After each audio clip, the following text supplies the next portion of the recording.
58 minutes, une émission proposée et animée par Lionel Chalex.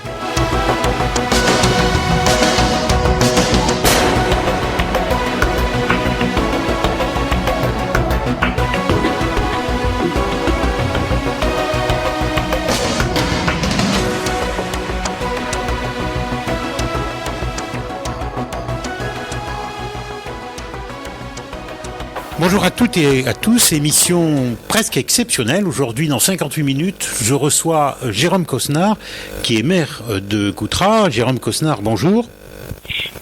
Bonjour à toute l'équipe de CFC Média. Merci encore de votre invitation, Lionel. Alors, c'est une émission un petit peu spéciale puisque, ayant eu quelques petits soucis de santé, on fait cette émission, moi-même, je parle, on fait cette émission par téléphone.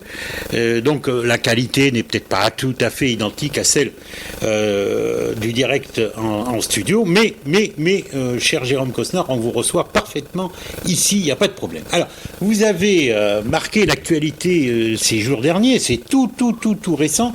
Vous avez adressé une lettre aux parlementaires de la Gironde par rapport aux prochaines élections présidentielles et surtout aux dispositions que commence à prendre le président de la République.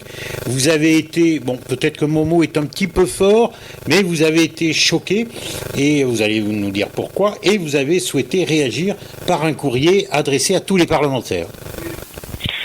Tout d'abord, Lionel, je suis évidemment pas surpris que vous me rappeliez le courrier que j'ai pu envoyer aux parlementaires. Non, le mot est pas fort, j'ai été évidemment choqué. Vous le savez, puisqu'on a l'occasion de se connaître, que je suis toujours plus attiré au fait de parler des projets d'abord de Coutras et d'échanger sur ces sujets plus que sur l'actualité, parce que j'aime bien me décentrer de l'actualité et parler de ce qui me semble intéresser les Coutrions, c'est-à-dire leur projet. Mais je ferai exception évidemment aujourd'hui, puisque vous me posez cette question. Oui, clairement, j'ai été choqué par l'attitude du gouvernement concernant donc cet amendement qui a été introduit par le gouvernement devant le Sénat. Heureusement, je dirais que le Sénat l'a rejeté en force, mais amendement qui prévoyait donc d'autoriser le vote par anticipation pour les prochaines élections. Alors, est-ce que vous pouvez expliquer pour les auditrices et auditeurs qu'est-ce qu'est le vote par anticipation ? Alors, moi, je ne vais pas rentrer dans une technique extrêmement précise, mais de ce que on a pu en comprendre, puisque vous l'avez compris, on n'a que des éléments qui restent succincts, puisqu'on n'a pas eu d'étude d'impact qui a été réalisée sur ce futur projet. Mais on peut imaginer que c'était, en tout cas, un projet qui, et d'ailleurs c'est pour ça que j'ai alerté les parlementaires, sur quelque chose qu'on a pu connaître, qui a évidemment, vous le savez, remué sur fond de scandale les élections américaines, c'est-à-dire voter en fait avant le jour que nous avons l'habitude de voter pour les présidentielles et par voie numérique. Donc c'était ça en substance en fait cette loi qui prévoyait la possibilité de voter non seulement avant la date commune et par voie numérique. Quand on voit aujourd'hui tous les risques qu'il peut y avoir de piratage, il était bien évident que je trouvais ça, et ça me semblait complètement fou qu'on puisse passer un amendement comme ça en catimini, et heureusement que les Sénats et les sénateurs ont réagi vis-à-vis de ça, en rejetant d'un bloc cette possibilité. Je crois que si il doit y avoir un jour une modification du scrutin, ça ne peut pas se faire un an avant les élections présidentielles. Je crois que c'est exactement de la même façon qu'une constitution. Les droits fondamentaux doivent être modifiés qu'une main tremplante et non pas comme ça, sans débat. Ça me paraît tout à fait surprenant de la part du gouvernement d'agir ainsi. D'accord. Est-ce que vous avez déjà eu des retours de parlementaires de la Gironde ? Non, là aujourd'hui, clairement, c'est silence radio. Bon, vous me direz, on l'a on l'a publié vendredi. Ils ont reçu ce courrier vendredi, donc ça me paraît tôt pour avoir des retours. Enfin, moi j'ai vu sur les réseaux sociaux, vous l'avez publié aussi, qu'il y avait eu des réactions. J'en prends une par exemple au hasard. Bon, toutes celles que j'ai bien sûr, elles sont en votre faveur, si on peut dire ça comme ça. Mais en voilà une. Maires, députés sont élus par les citoyens. Ils sont donc censés représenter les électeurs, donc les Français. Peine perdue pour beaucoup d'entre eux, ils ne sont là que pour lustrer la politique moribonde d'un gouvernement aux abois. Nous ne sommes plus dupes, votre poste ci-dessus, s'adresse à vous, votre poste ci-dessus, malgré tout, augure qu'il existe encore des élus lucides et qui osent encore élever la voix au-dessus de la mêlée et même, et voire plus, et en tout cas, un merci, monsieur le maire de Coutras. Vous l'aviez lu ce poste peut-être? Alors non, vous me l'apprenez parce que j'ai pas trop l'habitude du coup de lire. Alors je les lis pas tous, je les lis rapidement. Je suis pas toujours derrière, pour vous dire, les réseaux sociaux. Je comprends. J'aime bien là encore une fois de plus un petit peu me décentrer dessus parce que sinon on passerait nos journées à ça. Bon, en tout cas, il est plutôt, c'est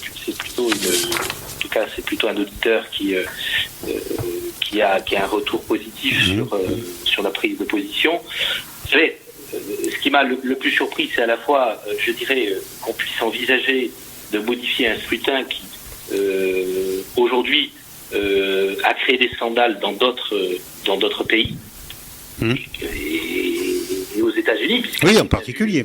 On a bien vu cette situation. Et puis, ce qui m'a profondément surpris aussi, c'est, je dirais, la façon dont ça a été déposé. La question du fonctionnement de nos institutions est remise en cause, puisque la façon dont ça a été fait, on a bien vu que ça a été à la veille de l'examen qui devait être en séance publique pour le Sénat et qui n'a même pas été débattu à l'Assemblée nationale, avec une méthode qui on l'a vu, était quand même à peine cachée, d'éviter de passer devant l'avis du Conseil d'État. Et ça me paraît complètement ahurissant que on s'y prenne comme ça sur un sujet qui me semble être excessivement important, dont on doit avoir l'ensemble, je dirais, de nos chambres qui doivent discuter. Si demain nous devions changer et modifier la façon dont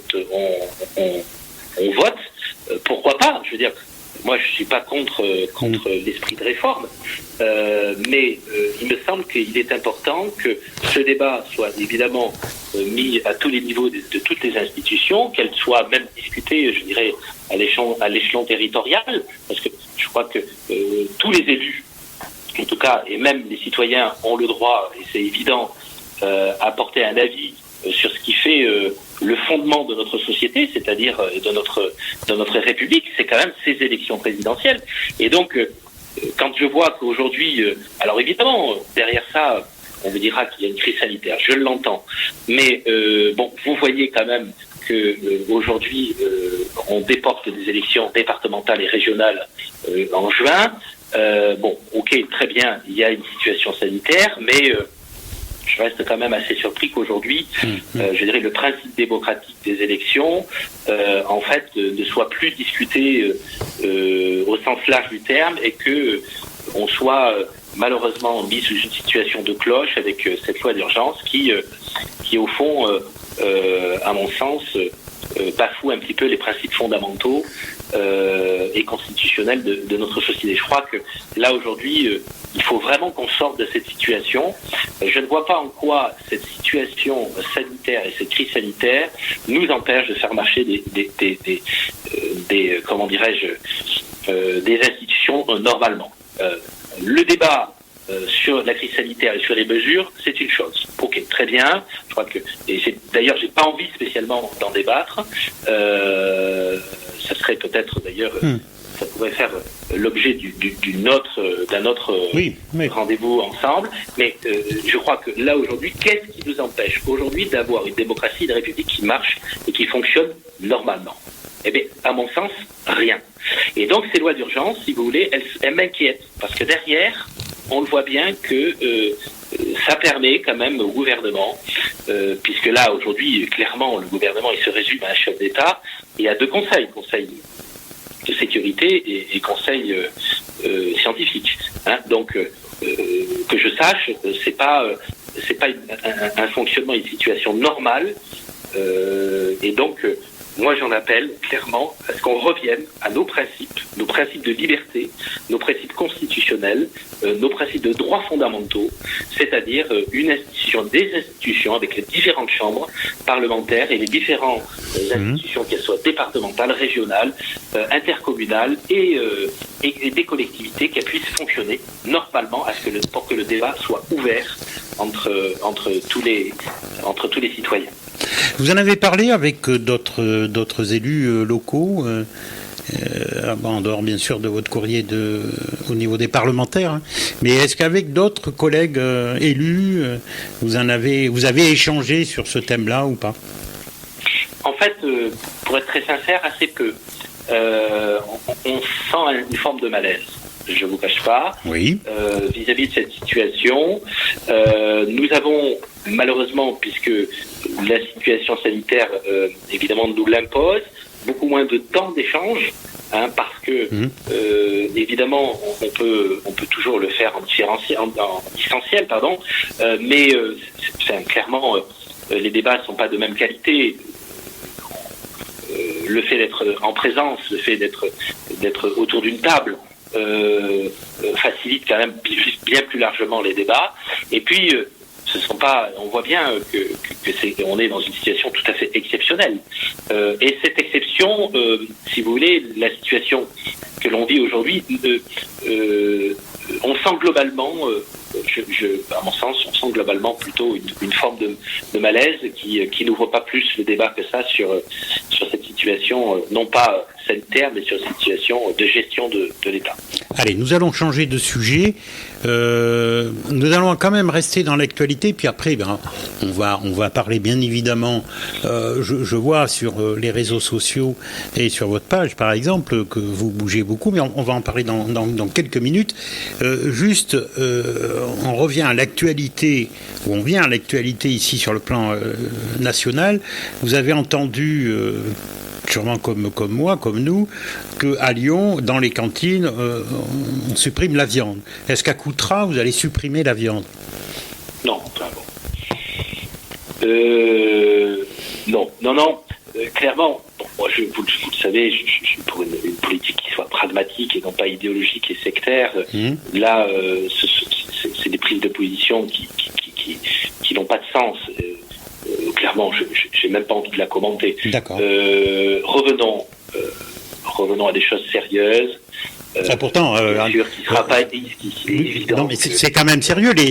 Les enfants des écoles à Lyon n'auront plus de viande. C'est quand même assez sérieux. C'est pas sérieux, effectivement. Alors que la secte des écologistes veuille faire passer leur message, c'est une chose. Mais enfin, c'est les enfants qui trinquent là dans tout ça. C'est assez surprenant, quoi. C'est totalement surprenant. C'est, je dirais presque absurde d'avoir ce type de décisions. Elles leur appartiennent, mais clairement, sur Coutras, nous ne prendrons pas ce type de mesures qui me paraissent totalement absurdes et complètement sectaires. Alors, je vois que vous bougez beaucoup sur Coutras. Vous êtes très proche des entreprises de Coutras. Vous les rencontrez régulièrement. Je vois que le 5 janvier, ça remonte un petit peu, mais le 5 janvier, vous êtes allé visiter plusieurs entreprises, vous dialoguez avec les chefs d'entreprise. Vous avez été voir des résidents de RPA aussi alors là, je crois bien que vous avez parlé de vaccination. Vous avez... allez, j'avance en même temps. Conseil municipal, bien sûr, du 5 février, qui est assez important. Installation du conseil municipal des jeunes, début février. Vous arrêtez quand, Jérôme Cosnard? Vous bougez tout le temps. En tout, ce qui est important, c'est que là, il n'est pas question de s'arrêter.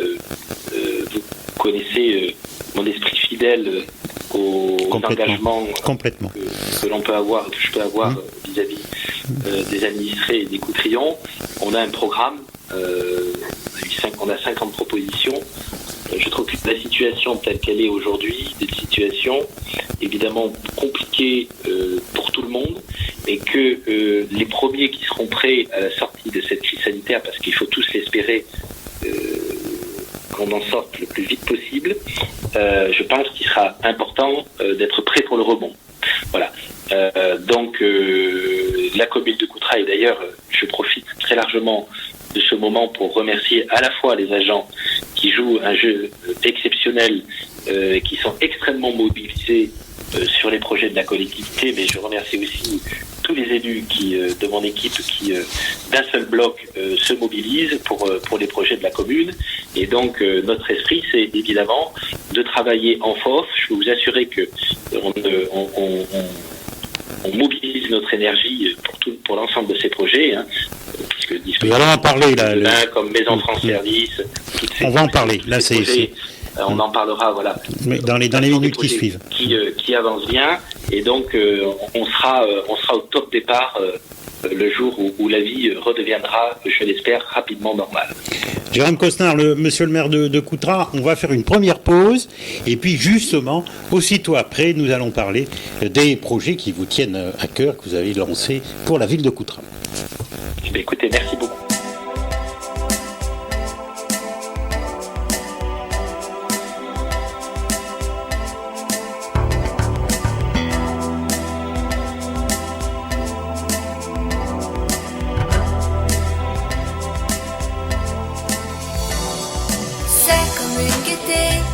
Sourire, quelque chose dans la voix qui paraît nous dire viens, qui nous fait sentir étrangement bien.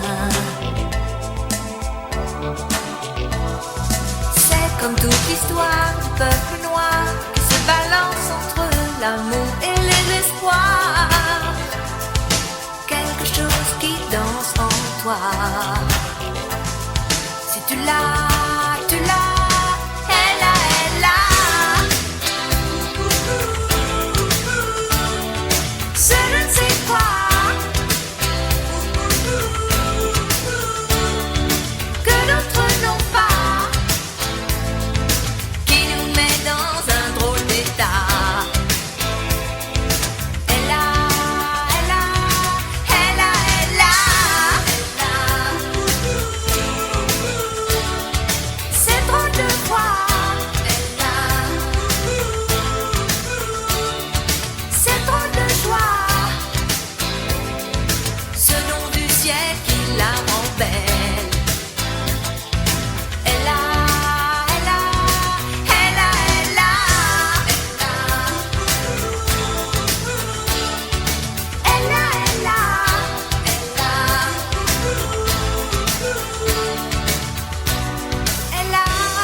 Sur tout ce que Dieu peut te mettre entre les mains.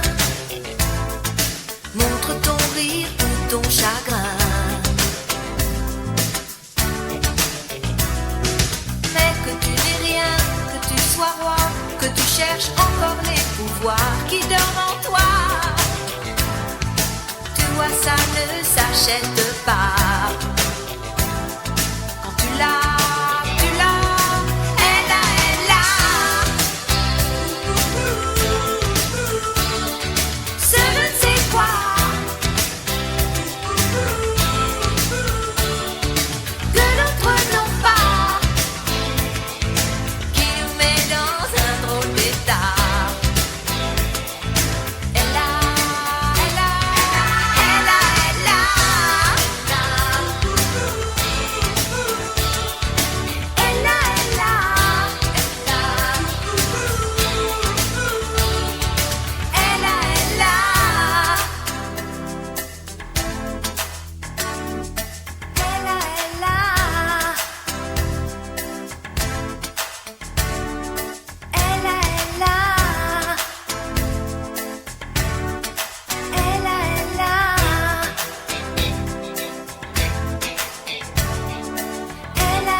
Sans feutre, sans épreuve ni bombe, indolore, les murs écoulent dans le fleuve la facture en monnaie de singe, fraîche et blanche comme le linge, à jamais répand du phare sur les hommes, car le temps colore la foule, colore mes veines, chaque jour il me révèle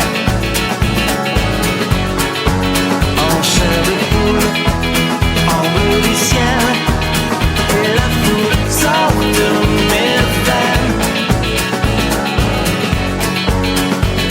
Oui, comme le temps est un ami, il colore mon pays.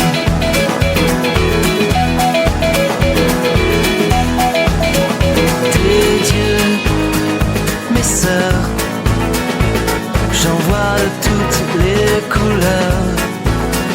Pour les cieux, mes frères s'engagent sur des routes à l'envers, mais là-haut décide, fais le ménage, fais le vide sur la peau, répand du phare sur les hommes, comme le temps colore la foule, colore mes veines, chaque jour il me révèle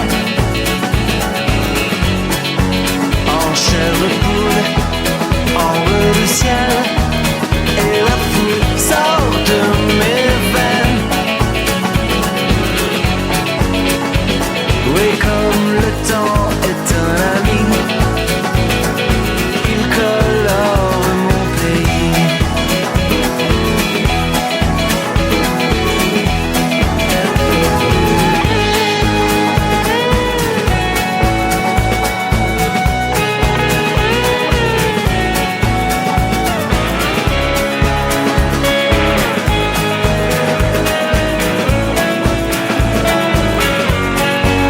Colore la foule, colore mes veines, chaque jour il me révèle en chair de poule, en bleu du ciel, et la foule sort de mes veines. Colore la foule, colore mes veines, chaque jour il me révèle en chair de poule, en bleu du ciel, et la foule sort de mes veines. Oui, comme le temps est un ami, il colore, il colore, il colore mon pays.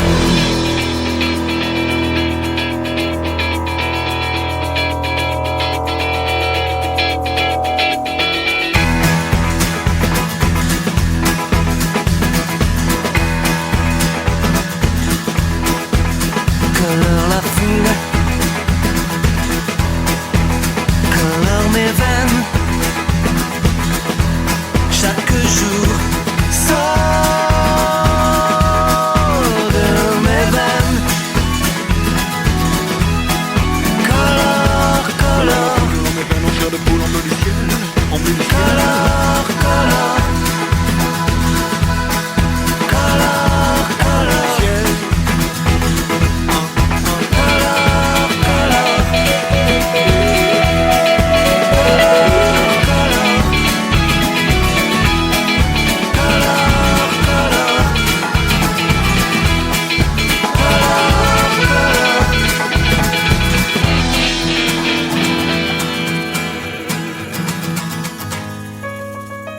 En bleu de ciel. CLC Média, CLC Média la web radio. de Coutras. Je vous rappelle que dans cette émission de 58 minutes, ce soir, je reçois Jérôme Cosnard, maire de Coutras. Nous avions bavardé ensemble début janvier, puis là, aujourd'hui, nous faisons le point d'une situation qui n'a pas trop évolué depuis janvier, mais à Coutras, il y a des projets que la municipalité, le maire ont lancés. Pour certains, c'était à la précédente mandature, mais là, il y en a encore des nouvelles qui viennent de s'ajouter. Depuis la dernière élection municipale, Jérôme Cosnard, c'est vrai qu'on ne vous a pas trop entendu parler du village des Marques. Qu'en est-il ? Alors merci tout d'abord de poser cette question. J'entends, des fois je croise des concitoyens qui me posent la question de savoir où on en est au niveau du village des Marques. Pour certains même pensent que ce projet est terminé. À chaque fois qu'on me pose la question, je répète un peu toujours la même chose. La volonté des investisseurs et des exploitants est toujours la même, des constructeurs est toujours la même, c'est d'aller au bout de ce projet. Ce projet, vous savez que nous avons posé des recours particulièrement contre la décision de la CNAC, qui avait donné un avis défavorable. Oui. Recours qui a été porté, dont on avait l'espoir que ça puisse être jugé courant de l'année 2020, mais malheureusement, là encore une fois de plus, nous avons été confrontés, comme beaucoup, donc à cette crise sanitaire qui, et vous l'avez bien vu, a engorgé un tout petit peu plus nos tribunaux, et donc ce qui fait que je pense que globalement, nous avons perdu à peu près une année.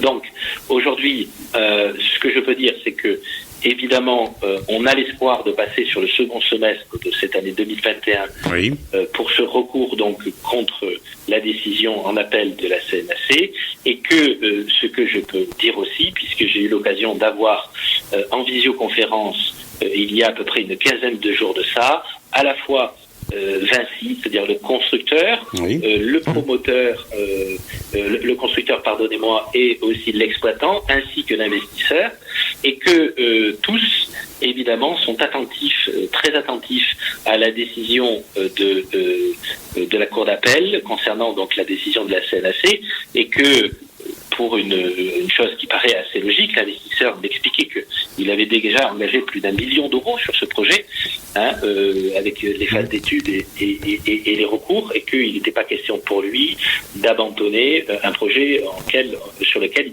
il croyait. Et donc ça me fait plaisir, ça m'a fait, comme je l'ai dit, plaisir d'entendre ces mots. Évidemment, la commune est toujours prête et toujours décidée à pouvoir avoir ce type de projet sur son territoire et sur cette zone d'activité.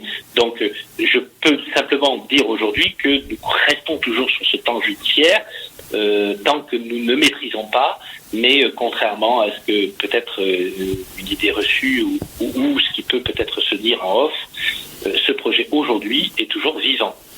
D'accord. Libourne a l'air de bouger aussi un petit peu, avec un projet très important. Vous voulez nous en dire 2-3 mots ou pas ?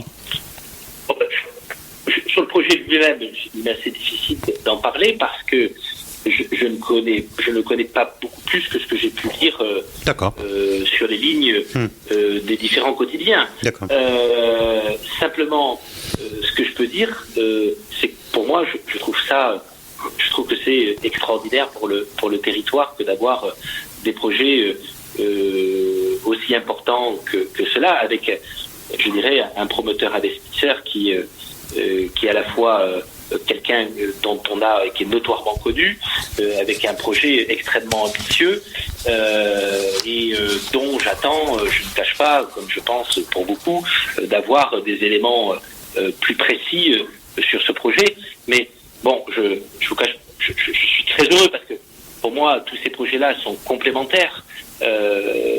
Aujourd'hui, il faut absolument que ce territoire passe d'un territoire avec des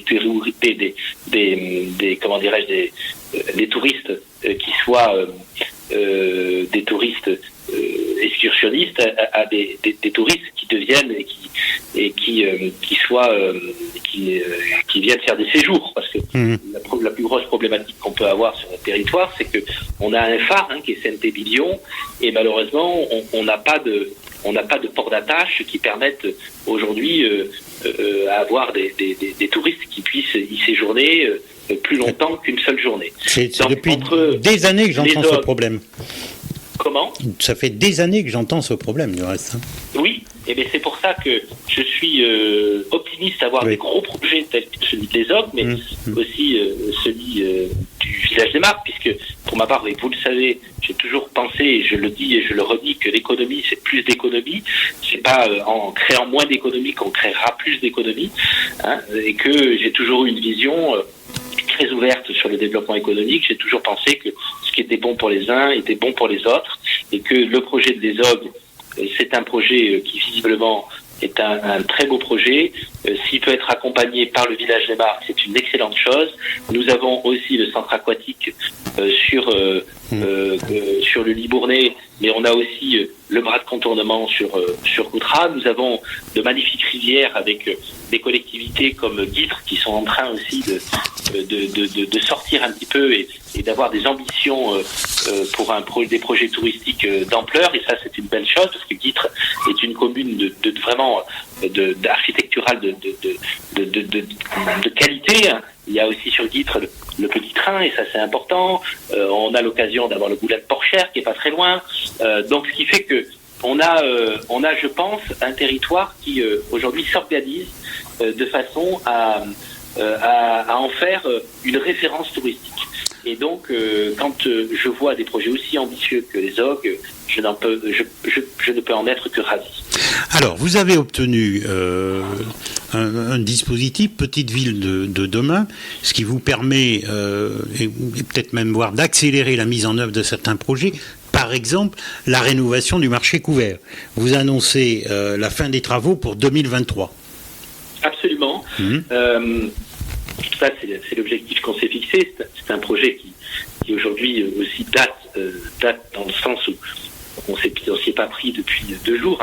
Il avait été engagé déjà par l'ancienne mandature. Nous avions une commission et un groupe de travail qui travaillaient sur ce projet avec des benchmarks qui avaient été faits. Nous sommes allés voir plusieurs communes, la commune de Talence, la commune de Dax, pour voir un petit peu comment ils s'étaient organisés, à la fois autant sur leur rénovation, mais aussi sur leur fonctionnement. Et donc aujourd'hui, cette rénovation qui rentre et qui va rentrer dans le dispositif Petite Ville de demain, et ça c'est un point important parce que ça va nous donner à la fois la possibilité d'avoir de l'ingénierie, mais surtout des moyens, puisque nous avons bien avancé sur ce projet-là. Là aujourd'hui, nous rentrons dans le temps de l'ouverture d'un appel à concours pour la maîtrise d'œuvre. Donc il y aura une délibération qui va voir le jour avec un jury, et 3 candidats donc seront autorisés à déposer un projet architectural dans les semaines à venir. Bien, vous avez aussi la rénovation de la salle du Sully. Oui, on a plusieurs projets qui effectivement vont rentrer dans ce cadre de Petite Ville de demain, dans ce périmètre du centre-ville. Nous voulons réaménager en totalité la salle du Chili pour en faire une salle de spectacle avec des sièges rétractables. Elle restera, et son objet restera aussi une salle des fêtes, parce que évidemment aujourd'hui nous n'avons pas pléthore de salles, donc il nous fallait avoir une bonne combinaison entre une salle des fêtes qui garde toujours sa fonction, mais aussi une salle qui soit totalement réaménagée pour pouvoir accueillir des spectateurs et des spectacles qui soient à la hauteur des ambitions de la commune de Coutras. Alors vous avez aussi la rénovation de la salle Jean d'Oursat. Vous êtes en phase d'étude actuellement. Si c'est ça, c'est-à-dire que nous avons ce double projet à la fois de rénover cette salle Jean d'Oursat pour continuer à accueillir les clubs sportifs, et nous avons aussi une salle de sport qui verra le jour juste à côté de la salle de Rincoquet, donc une salle qui sera dédiée donc à la fois au Rincoquet, une salle de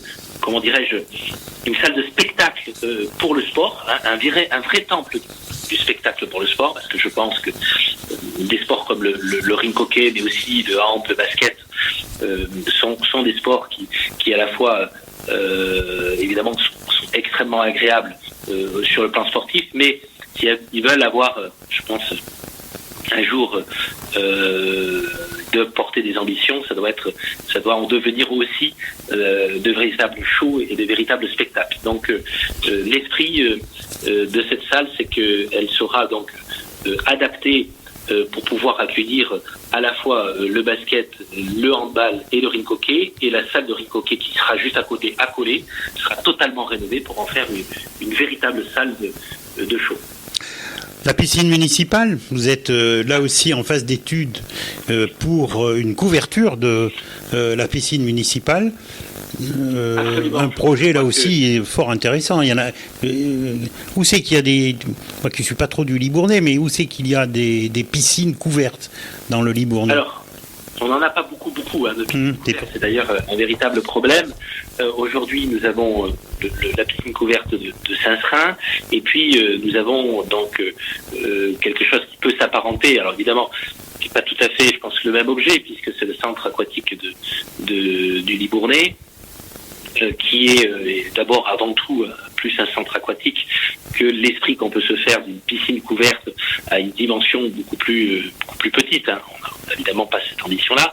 L'ambition de la commune de Coutras, ce serait de couvrir la piscine telle qu'elle est aujourd'hui, avec un objectif derrière, de façon concomitante, c'est que le projet du lac des Noves, donc du coup, lui aussi se co-construise, et que on pourrait imaginer donc une implantation d'une piscine en milieu naturel sur le lac des Noves, avec évidemment tout un tas de dispositifs qui soient autour de ce lac, comme probablement un restaurant, des water jets, mais aussi un camping qui pourrait voir le jour tout autour de ce lac. Voilà. Donc c'est quelque chose qui, en tout cas, c'est un objectif que nous nous donnons. Je crois qu'aujourd'hui, Coutras a besoin de cet outil. Je crois que c'est pas un luxe que d'avoir une piscine municipale couverte sur la commune de Coutras, et donc nous allons nous donner les moyens, puisque nous avons ce dispositif et que nous allons être dans le périmètre du cœur de ville, que cette piscine est dans ce périmètre-là. Nous allons saisir toutes les opportunités qui pourraient s'offrir à nous, que ce soit le dispositif, mais aussi le plan de relance, et on va aller chercher un maximum les subventions et les ingénieries pour accompagner ce projet-là. Monsieur le maire, allez, 3 minutes, pas plus, mais nous allons partir en musique, bientôt peut-être à la piscine municipale, et aussitôt après la musique, on va parler d'un énorme projet qui est la réhabilitation du quartier de la Gare. À tout de suite. Oui, tout à fait.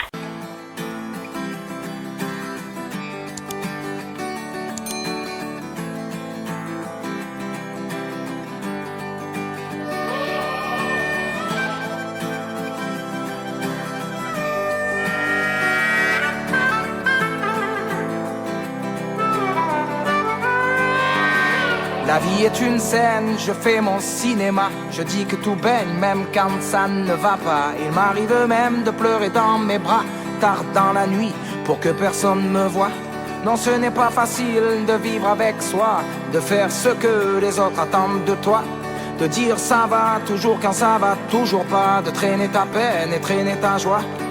La vie est une scène, alors je fais le spectacle. Je dis que tout baigne malgré les obstacles. Maman me disait vide pas trop ton sac. Petit, ne pas pleurer, c'est faire preuve de tact. Alors on sourit pour ne plus être triste. On peut se déguiser, on est tous des artistes. Alors on sourit pour ne plus être triste. On peut se déguiser, faut prendre soin des gens qui sourient trop souvent. Ils cachent souvent une tristesse dedans. Moi je ferme le rideau comme on ferme les paupières, pour que personne ne voit ce qui se cache derrière. J'ai appris à passer du clown au gangsta, à filtrer mes pensées comme une photo Insta. Pourtant maman me disait sois toi-même petit, car tu sais tous les autres sont déjà pris. Alors on sourit pour ne plus être triste. On peut se déguiser, on est tous des artistes. Alors on sourit pour ne plus être triste. On peut se déguiser, c'est la vie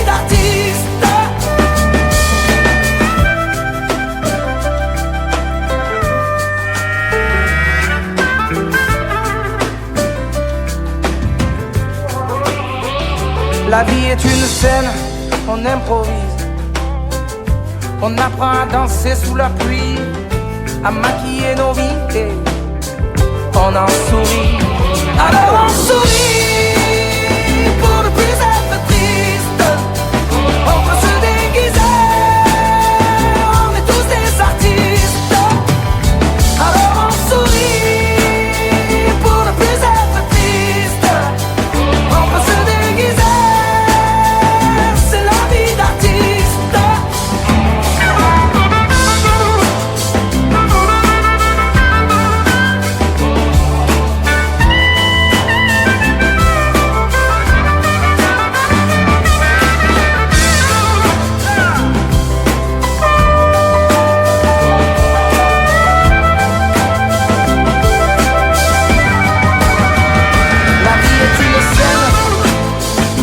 On improvise, on apprend à danser sous la pluie et on en sourit. On est tous des artistes, un peu tristes, ouais. On est tous des artistes, un peu tristes. CLC Média. CLC Média. La web radio. Alors, 58 minutes, ce soir, je vous rappelle que je suis en compagnie de Jérôme Cosnard, qui est le maire de Coutras, qui vient nous parler des différents projets de la ville de Coutras. Et là, nous allons parler d'un projet qui est quand même assez important, d'abord en regardant les chiffres, la réhabilitation du quartier de la gare, 10 millions d'euros d'investissement. C'est un des plus gros projets de Coutras, Jérôme Cosnard ? En tout cas, c'est effectivement un des plus gros projets publics portés par la communauté d'agglomération et la commune de Coutras. C'est une maison de l'entreprise et de l'emploi où, sur le quartier de la gare, c'est-à-dire pour ceux qui situent un tout petit peu, c'est le secteur, nous avions ces bâtiments et cette entrée pas très réduisante. Là d'ailleurs où nous avions eu un bâtiment nous-mêmes qui avait brûlé et dont il y avait aussi des bâtiments de brocante depuis de nombreuses années. L'établissement public foncier a racheté depuis maintenant 4-5 ans l'ensemble de ces bâtiments pour qu'ils puissent être évidemment démolis. Plus de 6500 mètres carrés donc de surface vont être mis à disposition pour mettre cet établissement qui sera une maison d'entreprise et de l'emploi où sera réuni à l'intérieur le pôle emploi, la mission locale, le PLI, un espace de coworking, une petite pépinière d'entreprise, l'école de la seconde chance dont j'ai eu l'occasion de vous parler tout à l'heure hors antenne. Donc voilà, ce projet sera jumelé avec un autre projet là qui sera probablement privé, donc probablement du logement, mais pas que. Un autre projet que j'aurai, j'espère, l'occasion de pouvoir annoncer dans les semaines, voire les mois à venir, qui devrait totalement modifier ce secteur de la gare, qui est un quartier un petit peu à la peine. Souvent, on peut le voir dans les communes, ce sont des secteurs qui ont été un petit peu oubliés ou abandonnés. Et en tout cas, on se faisait une volonté féroce de redynamiser ces quartiers qui me semblent être des points d'entrée importantes pour notre collectivité. La commune de Coutras, la gare, c'est à peu près 1000 voyageurs par jour. Donc il était excessivement important qu'on puisse en tout cas avoir une véritable politique d'urbanisation sur ce secteur. C'est un projet qui peut s'étendre sur combien de temps pour aboutir, bien sûr. Si on devait donner une forme de rétroplanning, nous allons devenir propriétaires là d'un dernier bâtiment, alors c'est pas nous directement, c'est l'établissement public foncier qui va devenir propriétaire normalement courant du mois de juin. Nous aurons la totalité des acquisitions qui seront faites. On peut imaginer peut-être une démolition qui arrive en étant très optimiste courant de la fin de 2021, sinon une démolition qui se ferait en 2022 avec, on peut l'espérer, un projet qui soit porté pour fin 2022, début 2023. Inauguration début 2023. Je ne sais pas si on sera sur une inauguration en début 2023, mais on pourra, je l'espère, revoir des bâtiments qui revoient le jour courant 2023. D'accord. Allez, un autre sujet, vous avez obtenu la labellisation France Service. Absolument. Alors j'avais eu l'occasion d'en parler la dernière fois. Simplement, c'était il me semblait que c'était important d'en reparler, puisque c'est quand même là aussi le signe que la commune de Coutras, en tout cas, joue son rôle de centralité. Cette labellisation est un point important pour évidemment les Coutroyans, mais pas que, pour aussi des habitants des communes qui sont en périphérie de la commune de Coutras, puisque aujourd'hui, sur le centre-ville, le lieu du CCAS qui est connu, qui est sur le secteur et le secteur de Paravel. Donc nous avons un CCAS qui se transforme en CCAS et il est aussi Maison France Service, labellisé Maison France Service. Alors ce que ça va avoir concrètement comme intérêt, c'est qu'on va pouvoir avoir des services publics aux usagers par des permanences, comme la Direction Générale des Finances Publiques, mais aussi des permanences du ministère de l'Intérieur et de la Justice. Nous aurons des permanences, et nous avons des permanences sur le Conservatoire national des arts et métiers, de la Caisse nationale des allocations familiales, de la CAF, de l'assurance retraite, de la mutualité agricole MSA. Voilà, évidemment, je ne vais pas vous faire la liste de tous les services publics qui auront des permanences, mais ça, en tout cas, c'est un point qui me semble important à rappeler, que nous disposons aujourd'hui sur la commune de Coutras. Alors, rivière de contournement, je pense que là, vous allez l'inaugurer peut-être dans quelques mois, puisqu'il est annoncé la fin des travaux pour mai de cette année. Alors, effectivement, on avait en point de mire mai 2021. Je pense qu'on est toujours sur cette ambition. J'espère que d'ici 2021, nous pourrons de nouveau avoir une vie un petit peu plus normale, qui nous permettrait quand même de pouvoir l'inaugurer, parce que pour inaugurer, il faut qu'il y ait du monde. Et là, en l'occurrence, malheureusement, on est bien en peine d'inaugurer quoi que ce soit.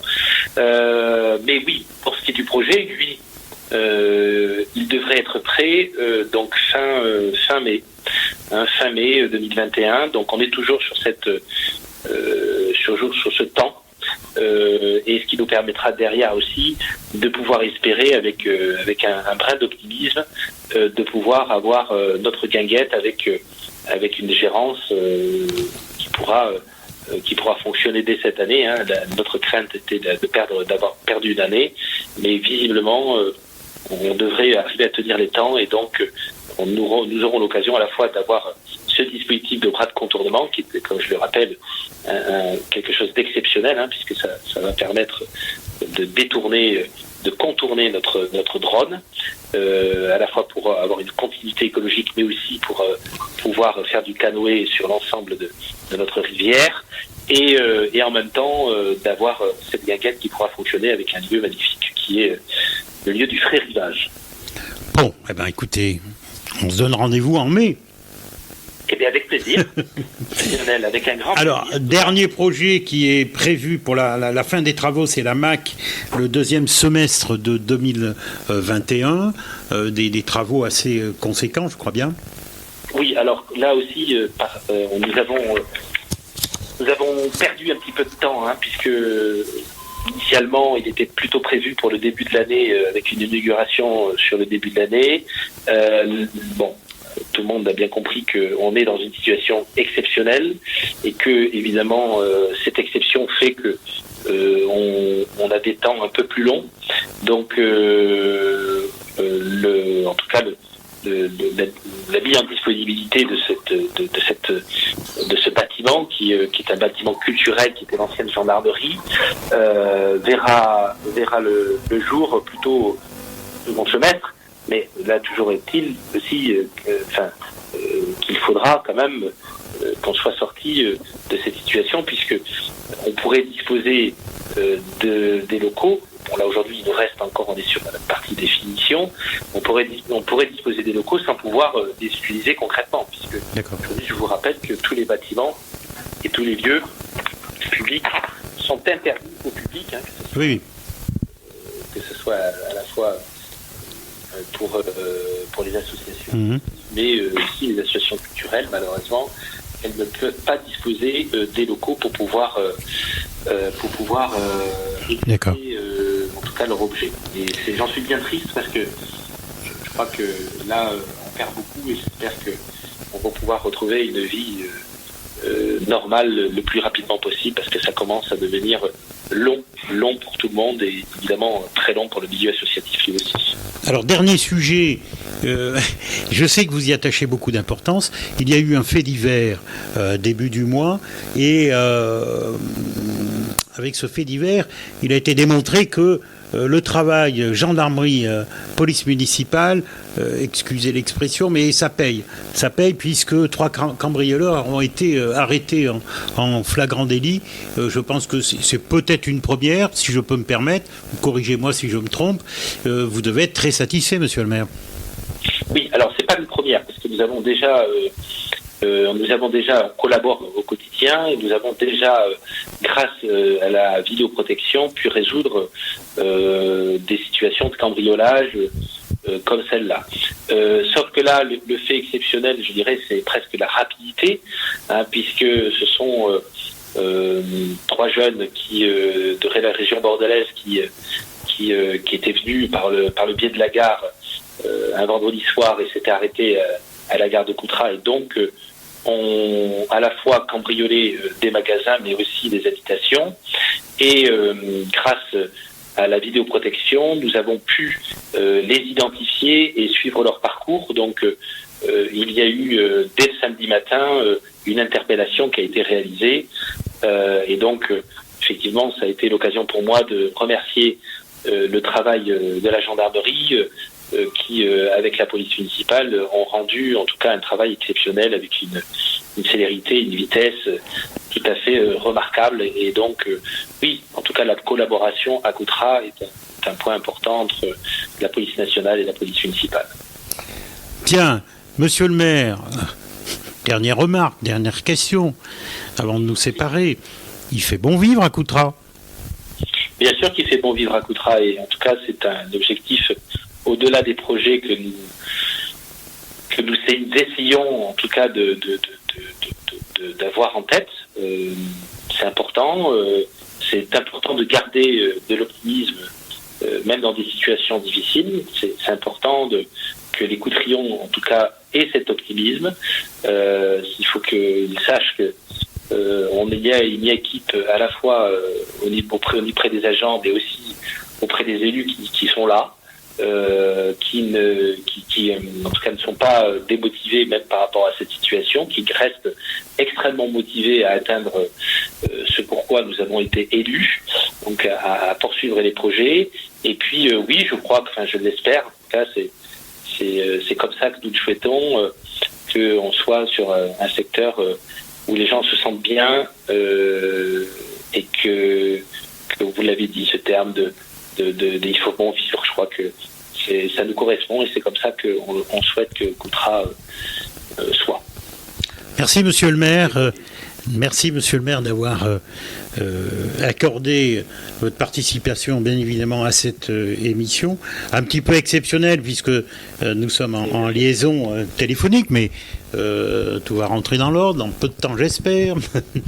Je voudrais rappeler quand même à ceux et celles qui nous écoutent que s'ils ont pris cette émission en cours de route, vous pouvez la retrouver d'abord vendredi prochain à 15h sur CLC Média. Vous pouvez aussi la retrouver samedi matin sur CLC Média à 10h, et vous pouvez aussi la retrouver dimanche sur CLC Média à 18h. Voilà, donc franchement, si vous en ratez une, vous ne pouvez pas rater la seconde ou voir la troisième. Merci monsieur le maire, à très bientôt. Merci beaucoup Lionel, merci à toute l'équipe de CLC Média, et à très rapidement, et puis prenez soin de vous. À la technique, c'était mon ami Jean-Yves Bernard, et à très bientôt sur CLC Média. Au revoir. 58 minutes, une émission proposée et animée par Lionel Chalex.